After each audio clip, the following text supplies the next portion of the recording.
ओम श्री गणेशाय नमः। आज है 4 फरवरी 2026। आज का दिन आपका शुभ हो, मंगलमय हो, यही मेरी प्रार्थना है।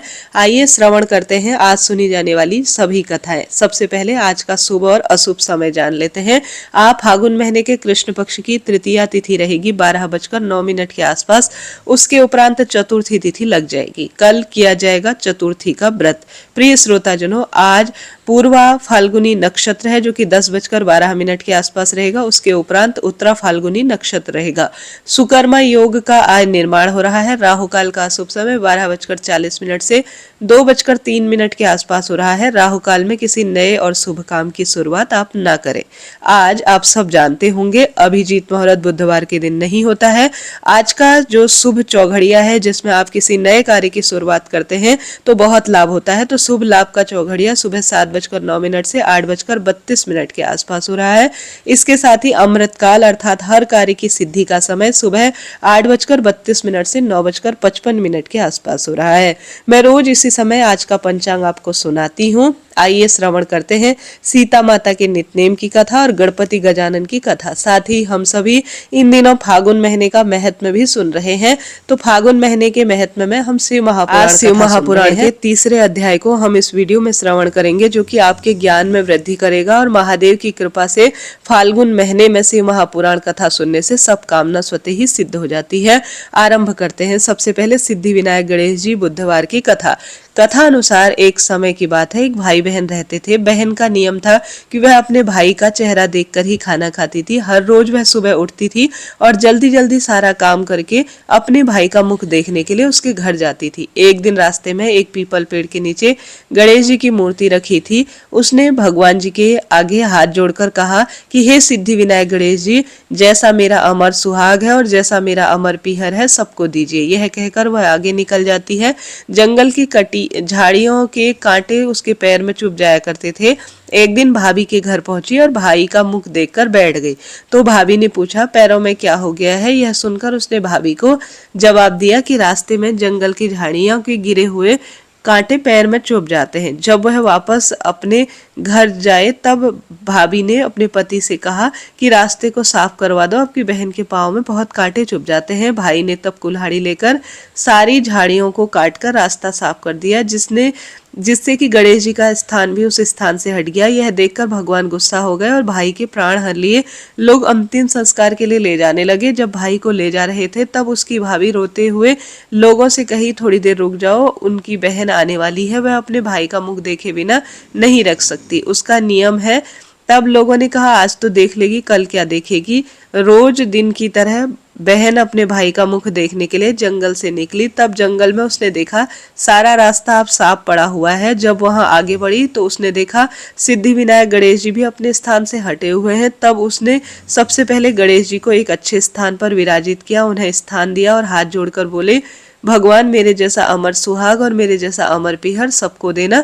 ऐसा बोलकर वह आगे निकल गई। भगवान तब सोचने लगे अगर इसकी नहीं सुनेंगे तो हमारी कौन मानेगा, हमारी कौन पूजा करेगा। तब सिद्धि विनायक गणेश जी ने उसे आवाज दी, बेटी इस खेजड़ी की 7 पत्तियों को ले जा, उसे कच्चे दूध में घोलकर अपने भाई के ऊपर छींटा मार देना, वह उठकर बैठ जाएगा। यह सुनकर जब बहन पीछे मुड़ी तो कोई भी नहीं था। फिर वह सोचने लगी कि ठीक है, जैसा सुना वैसा कर लेती हूँ।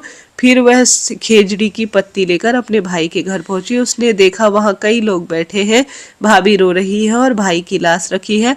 तब उसने उस पत्ती को निकाला और नियम के तहत भाई के ऊपर इस्तेमाल किया।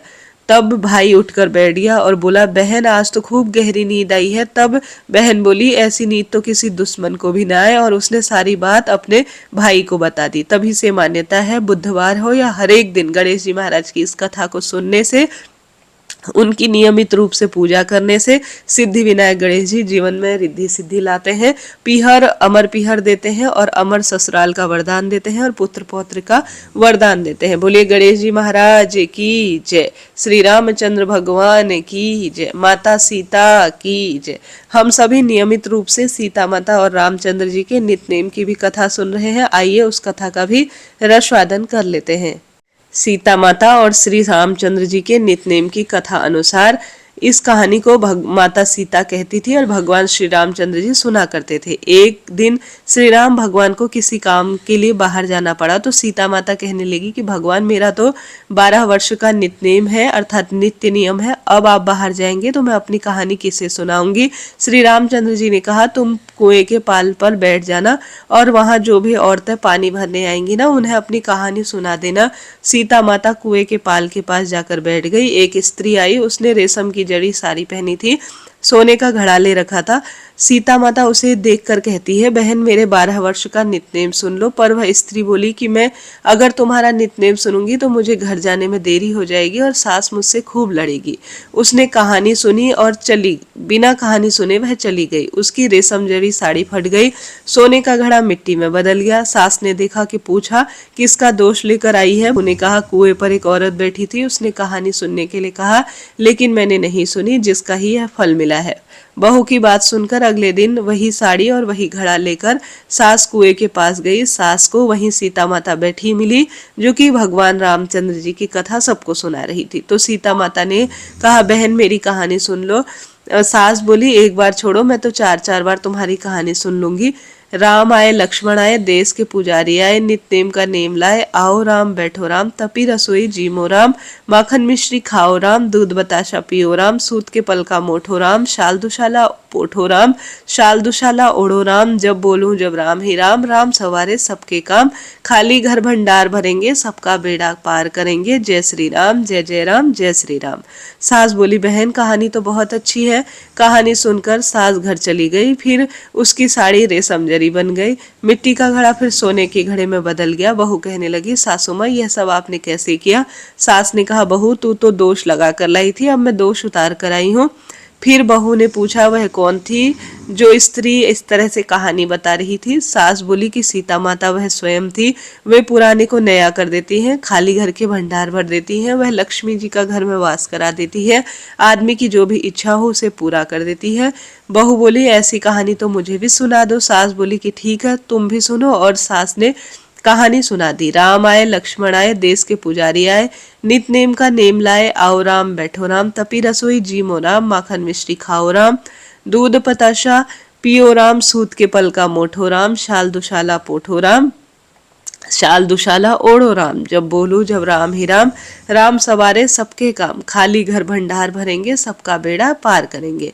श्री रामचंद्र जी की जय, श्री रामचंद्र जी की जय। कहानी सुनकर बहू बोले, कहानी तो बहुत अच्छी है। सास ने कहा कि ठीक है, इस कहानी को रोज कहा करेंगे। अब सास बहू रोज सवेरे नहाती धोती उठती, संपूर्ण कार्य करती, उसके बाद सीता माता के नित्यनेम की कहानी सुनती। एक दिन उनके यहाँ पड़ोसन आई, बोली कि बहन थोड़ा आँच दे दो। तो वह बोली, अभी तो हमने आँच नहीं जलाई। पड़ोसन ने कहा, तुम सुबह 4 बजे उठकर कर क्या रही हो? उन्होंने कहा, सुबह उठकर हम पूजा करते हैं, फिर सीता माता के नित्यनेम की कहानी सुनते हैं। पड़ोसन ने उनकी बात सुनकर फिर कहा कि सीता माता की कहानी कहने से तुम्हें क्या मिला? वे बोले कि इनकी कहानी सुनने से ना घर के भंडार भर जाते हैं, सारे काम सिद्ध हो जाते हैं, मन की इच्छा पूरी हो जाती है। पड़ोसन कहती है कि बहन ऐसी कहानी तो मुझे भी सुना दो। वह बोली, ठीक है, तुम भी सुन लो। राम आए लक्ष्मण आए, देश के पुजारी आए, नित्यनेम का नेम लाए, आओ राम बैठो राम, पूरी कहानी सुना दी। सारी कहानी सुनने के बाद पड़ोसन कहने लगी, बहन कहानी तो बहुत अच्छी लगी। अब वह पड़ोसन भी नित्यनेम सीता माता की कथा कहने लगी।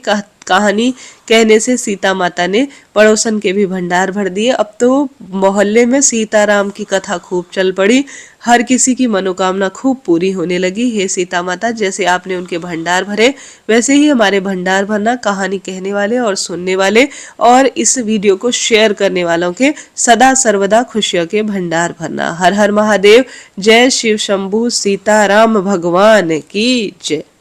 ये श्रोताजनों, शिव महापुराण के आज के अध्याय का श्रवण करते हैं, जिसमें चंचुला जी की प्रार्थना से ब्राह्मण का उसे पूरा शिव महापुराण कथा सुनाना और समय अनुसार उसका शरीर छोड़कर शिवलोक में जाना, और साथ ही चंचुला देवी जी का पार्वती की सखी को जो है सखी रूप में होना और सुखी होने का आज वर्णन मिलता है। इससे पहले शिव महापुराण के 2 अध्याय आपने नहीं सुने हैं तो आपसे अनुरोध है, दोनों चैनल पर वीडियो अपलोडेड है। प्रथम और द्वितीय अध्याय आप उस वीडियो को सुन लीजिएगा।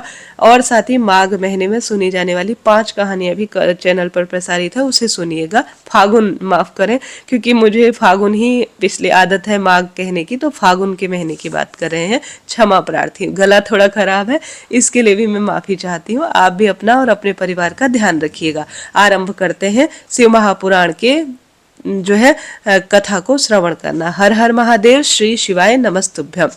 आज के अध्याय में ब्राह्मण बोले, नारी सौभाग्य की बात है कि भगवान शंकर की कृपा से शिव पुराण की इस वैराग्य युक्त कथा को सुनकर तुम्हें समय पर चेत हो गया। ब्राह्मण पत्नी, तुम डरो मत, भगवान शिव की शरण में आओ। शिव की कृपा से सारे पाप तत्काल ही नष्ट हो जाते हैं। मैं तुम्हें भगवान शिव की कार्तिक कथा से युक्त उस परम वस्तु का वर्णन करूंगा जिससे तुम्हें सदा सुख देने वाली उत्तम गति प्राप्त होगी। शिव जी की उत्तम कथा सुनने से ही तुम्हारी बुद्धि इस तरह से पश्चाताप से युक्त और शुद्ध हो गई है, साथ ही तुम्हारे मन में विषयों के प्रति वैराग्य हो गया है। तत्पश्चात ही पाप करने वाले पापियों के लिए सबसे बड़ा प्रायश्चित है। सत्पुरुषों ने सबके लिए पश्चाताप को ही समस्त पापों का शोधक बताया है। पश्चाताप से ही पापों की शुद्धि होती है। जो पश्चाताप करता है वही वास्तव में पापों का प्रायश्चित करता है, क्योंकि सत्पुरुषों ने समस्त पापों की शुद्धि के लिए जैसे प्रायश्चित का उपदेश किया है, वह सब पश्चाताप से संपन्न हो जाता है। जो पुरुष विधि पूर्वक प्रायश्चित करके निर्भय हो जाता है, वह अपने कुकर्म के लिए प्रायश्चित नहीं करता।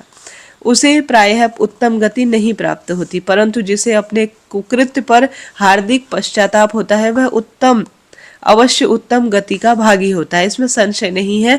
इस शिव पुराण की कथा सुनने से जैसी शुद्ध चित्ती होती है, वैसे ही उपाय से नहीं होती। जैसे दर्पण साफ करने पर निर्मल हो जाता है, ठीक उसी प्रकार शिव महापुराण कथा चित्त अत्यंत शुद्ध हो जाता है, इसमें संशय नहीं है। मनुष्य की शुद्ध चित्ती में जगदम्बा पार्वती सहित भगवान शिव विराजमान रहते हैं। इससे वह विशुद्ध आत्मा पुरुष शाम्ब सदाशिव के पद को प्राप्त होती है। इस प्रकार उत्तम कथा का श्रवण समस्त मनुष्य के लिए कल्याण का बीज है। अतः यथोचित अर्थात शास्त्रोक्त मार्ग पर इसकी आराधना अथवा सेवा करनी चाहिए। यह भवबंधन रूपी रोग का नाश करने वाली है। भगवान शिव की कथा को सुनकर फिर से अपने हृदय में उसका मनन वह निधि ध्यान आसन करना चाहिए। इससे पूर्णतया चित्त शुद्ध हो जाता है। चित्त शुद्धि होने से महेश्वर की भक्ति और अपने दोनों पुत्र ज्ञान और वैराग्य के साथ निश्चय ही प्रकट होती है। तत्पश्चात महेश्वर अनुग्रह से दिव्य मुक्ति प्राप्त होती है, इसमें संशय नहीं है। जो मुक्ति से वंचित है उसे पशु समाज समझना चाहिए, क्योंकि उसका चित्त माया के बंधन में आसक्त है, वह निश्चित ही संसार बंधन से मुक्त नहीं हो पाता। ब्राह्मण पत्नी, इसलिए तुम विषयों से मन को हटा लो और भक्तिभाव से भगवान शंकर की इस परम कथा को सुनो। परमात्मा शंकर की इस कथा को सुनने से तुम्हारे चित्त की शुद्धि होगी और इससे तुम्हें मोक्ष की प्राप्ति होगी। जो निर्मल चित्त से भगवान शिव के चरणाबिंद का चिंतन करता है, उसकी एक ही जन्म में मुक्ति हो जाती है। और मैं तुम्हें सत्य सत्य कहता हूँ। सूत जी कहते हैं, सोनक इतना कहकर वह श्रेष्ठ शिव भक्त ब्राह्मण चुप हो गया और उसका हृदय करुणा के आद्र से हो गया। वह शुद्ध चित्त महात्मा भगवान शिव के ध्यान में मग्न हो गए। इसके उपरांत बिंदु की पत्नी चंचुला मन ही मन प्रसन्न हो उठी। ब्राह्मण का उक्त उपदेश सुनकर उसके नेत्रों में आनंद के आंसू छलक आए थे। वह ब्राह्मण पत्नी चंचुला भरे हृदय से उन श्रेष्ठ ब्राह्मणों के दोनों चरणों में गिर पड़ी और हाथ जोड़कर बोली, मैं कृतार्थ हो गई। तत्पश्चात उठकर वैराग्य युक्त पापों के कारण आतंकित थी उन महान शिव भक्त ब्राह्मण से हाथ जोड़कर गदगद वाणी में बोली। चंचुला ने कहा, ब्राह्मण शिव भक्तों में श्रेष्ठ स्वामिन, आप धन्य हैं, परमार्थी और सदा परोपकार में लगे रहते हैं, इसलिए श्रेष्ठ साध पुरुषों में प्रशंसा के योग है। साधो, मैं नरक में समुद्र में गिर रही हूँ, आप मेरा उद्धार कीजिए, उद्धार कीजिए। शिव पुराण अर्थ तत्व से पौराणिक अर्थ तत्व से संपन्न जिस सुंदर शिव महापुराण की कथा को सुनकर मेरे मन में संपूर्ण विषयों से वैराग्य उत्पन्न हो गया है, उसी पर शिव महापुराण को सुनने के लिए इस समय मैं मेरे मन में बड़ी श्रद्धा हो गई है। सूत जी ने कहा। ऐसा कहकर हाथ जोड़कर उसका अनुग्रह पाकर चंचुला उस शिव पुराण की कथा को सुनने की इच्छा मन में लिए हुए ब्राह्मण देवता की सेवा में तत्पर होने लगी। तत्पश्चात शिव भक्तों में श्रेष्ठ तथा शुद्ध चित्त तथा ब्राह्मण देव ने उसी स्थान पर उस स्त्री को शिव पुराण उत्तम कथा सुनाई। इस प्रकार उस गोकर्ण नामक महाक्षेत्र में उन्हीं ब्राह्मण श्रेष्ठ ब्राह्मण से उनके शिव महापुराण वह उत्तम कथा सुनी जो भक्ति ज्ञान और वैराग्य को बढ़ाने वाला तथा मुक्ति देने वाली है। उस परम तत्व कथा को सुनकर वह ब्राह्मण पत्नी अत्यंत कृतार्थ हो गई। उसका चित्त शुद्ध हो गया। फिर भगवान शिव की अनुकंपा से हृदय में शिव के सगुण रूप चिंतन होने लगा। इस प्रकार उसने भगवान शिव में रहने वाली उत्तम बुद्धि पाकर शिव के सच्चिदानंदमय स्वरूप का बारंबार चिंतन आरंभ किया। इसके पश्चात समय से पूरे होने पर भक्ति ज्ञान और वैराग्य से युक्त हुई चंचुला ने अपने शरीर को बिना किसी कष्ट के त्याग दिया। इतने में त्रिपुर शत्रु भगवान शिव का भेजा हुआ एक दिव्य विमान द्वित गति से पहुंचा जो उसके अपने गणों से युक्त और भौति के शोभा संसाधनों से संपन्न था। चंचुला उस विमान पर आरूढ़ हुई और भगवान शिव के श्रेष्ठ पार्षदों ने उसे तत्काल शिवपुरी में भेज दिया। उसके सारे मल धुल गए थे। वह दिव्य धूपधारी दिव्यांगना हो गई। उसके दिव्य अवरल की शोभा बढ़ाते थे। मस्तक पर अर्धचंद्र का मुकुट विराजित था। वह गौरांगी देवी सौभाग्यशाली दिव्य आभूषण से विभूषित थी। शिवपुरी में पहुंचकर उसने सनातन देवता त्रिनेत्रधारी भगवान शिव को देखा। सभी मुख्य देवता उनकी सेवा में खड़े थे। गणेश भृंगी नंदीश्वर तथा वीरभद्रेश्वर आदि उनकी सेवा में उत्तम भक्तिभाव से उपस्थित थे। उनकी अंग कांति करोड़ों सूर्य के समान प्रकाशित हो रही थी। कंठ में नील चिन्ह सुशोभित था। 5 मुख और प्रत्येक मुख में 3-3 नेत्र थे। मस्तक पर अर्धचंद्राकार मुकुट शोभा दे रहा था। उन्होंने अपने वाम भाग में मां गौरी देवी को बिठाया था जो कि विद्युत पुंज के समान प्रकाशित थी। गौरीपति महादेव की कांति कांति कर्पूर के समान गौर थी। उनका शरीर श्वेत भस्म से भासित था। शरीर पर श्वेत वस्त्र शोभा पा रहे थे। इस प्रकार परम उज्जवल भगवान शंकर का दर्शन करके वह ब्राह्मण पत्नी चंचुला बहुत प्रसन्न थी। अनंत प्रीति युक्त होकर उसने बड़ी उतावली के साथ भगवान को बारंबार प्रणाम किया। फिर हाथ जोड़कर वह प्रेम आनंद और संतोष से युक्त होकर विनीत भाव से खड़ी हो गई। उसके नेत्रों में आनंद अश्रुओं की अविरल धारा बहने लगी तथा संपूर्ण शरीर में रोमांच हो गया। उस समय भगवती पार्वती और भगवान शंकर ने उसे बड़ी करुणा के साथ अपने पास बुलाया और सौम्य दृष्टि से उस ओर देखा। पार्वती जी ने तो दिव्य देहधारी बिंदुग प्रिया चंचुला को प्रेम पूर्वक अपनी सखी बना लिया और उस परम घनानंद ज्योति स्वरूप सनातन धाम से अविरच निवास पाकर दिव्य सौख्य से संपन्न हो अक्षय सुख का अनुभव करने लगे। बोलिए हर हर महादेव श्री शिवाय नमस्तुभ्यम। इस प्रकार से यह चौथा अध्याय आज समाप्त हुआ जिसमें लिखा गया है कि चंचुला देवी को किस तरह से मुक्ति मिली और शिवलोक मिला। कल की कथा में हम पढ़ेंगे चंचुला जी के प्रयत्न से पार्वती जी की आज्ञा पाकर तुमरुका विंध्य पर्वत पर शिव महापुराण की कथा सुनकर बिंदुक पिचास योनि से कैसे उद्धार करना हुआ और दोनों पति पत्नी शिव धाम में कैसे सुखी रहने लगे। कल की कथा सुनना चाहते हैं ना इसी तरह तो चैनल को सब्सक्राइब कीजिएगा अभी और बेल नोटिफिकेशन प्रेस कर दीजिए ताकि आपको सटीक जानकारी मिले। आज अभी के लिए इतना ही। आप अपना और अपने परिवार के सदस्यों का ध्यान रखिएगा। सर्दी है और गर्मी का सा आहट होने लगा है। ऐसे में मेरा गला खराब है। पढ़ने में कोई त्रुटि रही हो, हालांकि मैंने कोई भी कमी नहीं छोड़ी, अच्छा बता सकूं आपको, फिर भी तो मुझे क्षमा करें और वीडियो को सब्सक्राइब जरूर करें। कमेंट्स में श्री शिवाय नमस्तुभ्यम लिखना ना भूलें।